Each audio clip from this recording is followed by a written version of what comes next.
Welcome guys and ladies, gentlemen. I just wanted to give you guys an update on how far I've gone into the weapon management scripting and things, and I've got a little bit of the weapon script done. Now, what I was talking about when it came to serial objects, assets that are serializable, which the really cool thing about this is we use my lovely asset right here, this new little weapon object. I'm gonna call it a weapon object because it's just data. I can put it whatever. I didn't care. But I wanted to show you guys it because you can do all these little factors right here. Now, what I've got so far is this. Now, just a regular gun. He doesn't move yet or anything else. I haven't done the sway. But I did the recoil a little bit, and it's just like this. And because of the way that I made it, I can make this a full auto where it goes right. This is procedurally done. No animation right now. This is all done in script. Just a simple kickback. And this is also done by script. Which you could do it in animation, but I'm a script kind of guy, and you know, I'm pretty surprised on how good it actually works. It's a different approach that I took.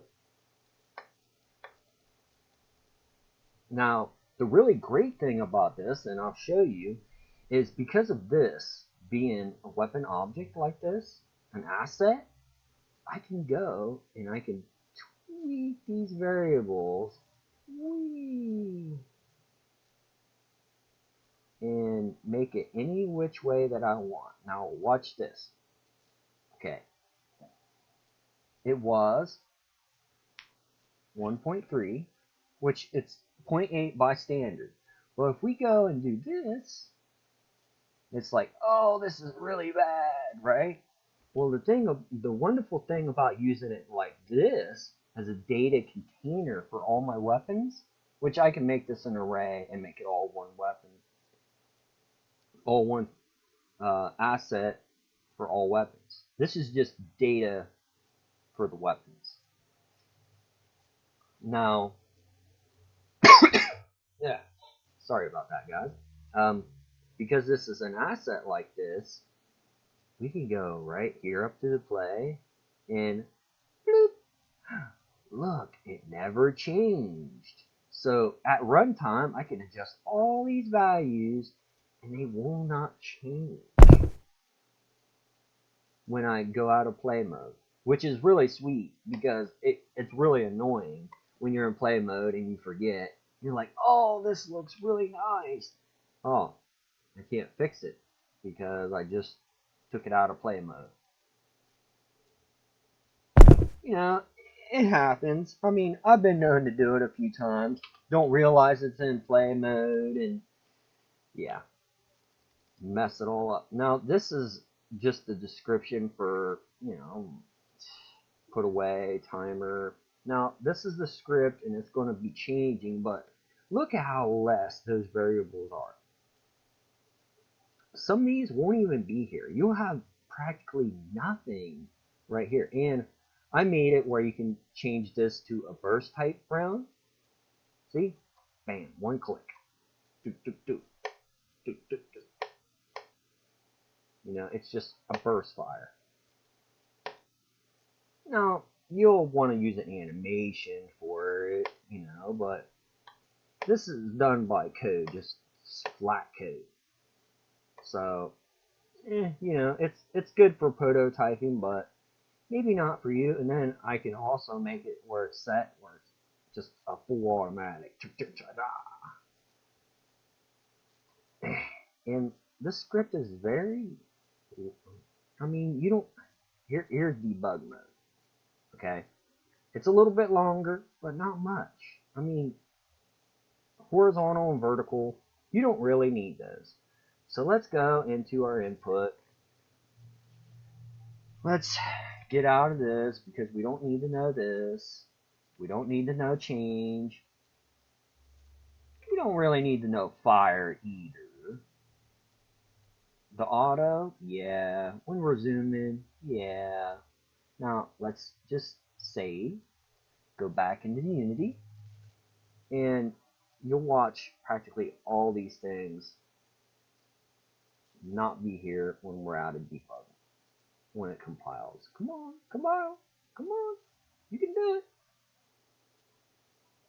Yeah. And bam, there you go. That's all that you'll be doing right here. And this is just, I can change this where I don't have to have it here. I can take this out too.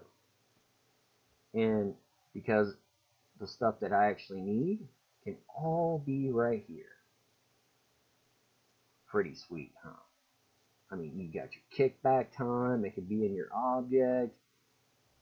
You could pretty much set up a weapon.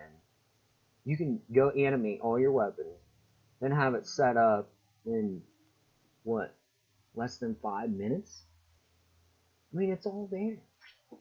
And those are the type of scripts that I would love to write because, and this, take this.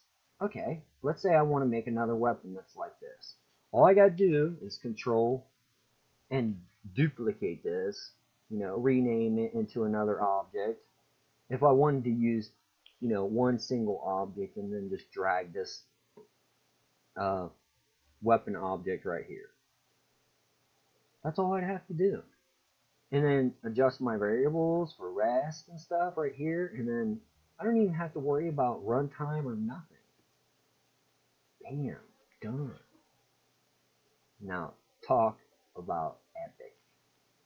That is an epic way of doing stuff. I mean, come on. How many solutions have you seen where you can adjust stuff at runtime and it be saved? Because this saves. This is a serialized. I can load this up and give it to you guys right now and see everything that's sitting here. Now, obviously, I wouldn't for some of these things. I wouldn't just flat out give because I don't use some of it that's in this project. Like this third-person model, I'm not using it. I can strip that out. First-person model, this I might not even use. Oh yeah, and here's the thing about it. Bam. There's my weapon objects. Now, it's not acting the way it should because of placement reasons, but it's swapping now. So, go figure. It's not playing the animation, so I can't really. Because it was a legacy and I put it over to Mac&M, so it's going to be a little